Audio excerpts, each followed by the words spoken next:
لك شو اعمل؟ اطرق راسي بالحيطان. لك شو هالحظ اللي إلي لك اخي، شو هالحظ؟ يوم عرسي يصل خبر موتة ابن الزعيم يلي صار له مدري من ايمت ميت، اليوم بالذات. خلاص عصام خيلتني ها اخي، هذا اللي صار. بجوز هالشي اللي صار كلياته لخيرك. ومنين بده يجيني الخير؟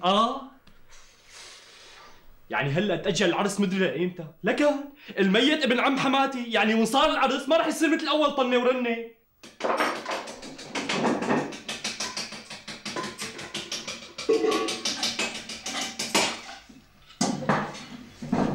يا شباب، هي مين لحمة هي؟ هي انا لحمة انا. انت لحمة لك يا معتز؟ معقول هيك اللحم هي ما بتلقى نكشة؟ بتحكي لي عليها بالكاوي ها؟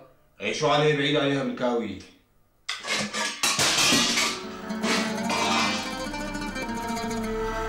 شو بخاطر ليش تضايق؟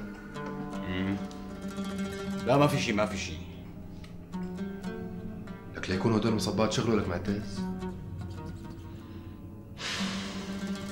لك معتز شبك احكي، شغله لخاطر هدول؟ ايه هو لحم. الله يصلحك ليش ما حكيت؟ عم بقول ليش اخذ على خاطره؟ بس شوف الله وكيلك وملعومين منيح، طلع شوف، طلع ابو شوقي شوف. كلامك مزبوط رياض، يعني انا ما بعرف خاطر شو صاير له، مع انكم صرتوا نسايب يعني. لا حول ولا قوة الا بالله العلي العظيم.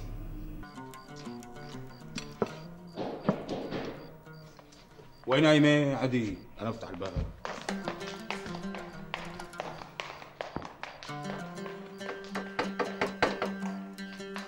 مين؟ أنا أم بدر. ايه يلا تكي تكي. يا مو؟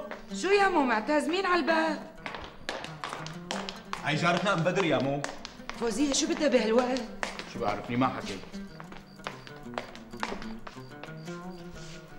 كبير الشاي دي. خير فوزية شو في؟ تقبريني يا سعاد، البسي أواعيك بسرعة وتعي معي، أم حاتم عم تلد وبديانا نحضر ولادتها. وإن شاء الله ولادتها ميسرة؟ مسكينة إلها ساعتين عم تطلع، عم تتوجع كثير. طيب استنيني لألبس ملايتي، جاية معك. يلا بسرعة. شوفي سعاد، جارتنا بها شيء؟ ام حاتم عم تولد وبديانا نروح نحضر ولادتها، معلش روح ابن عمي. شي بصير ما تروحي؟ روحي رأسا، يلا الله يرضى عليكي، بوشك لعندها وبتضلي عندنا تلقى ها.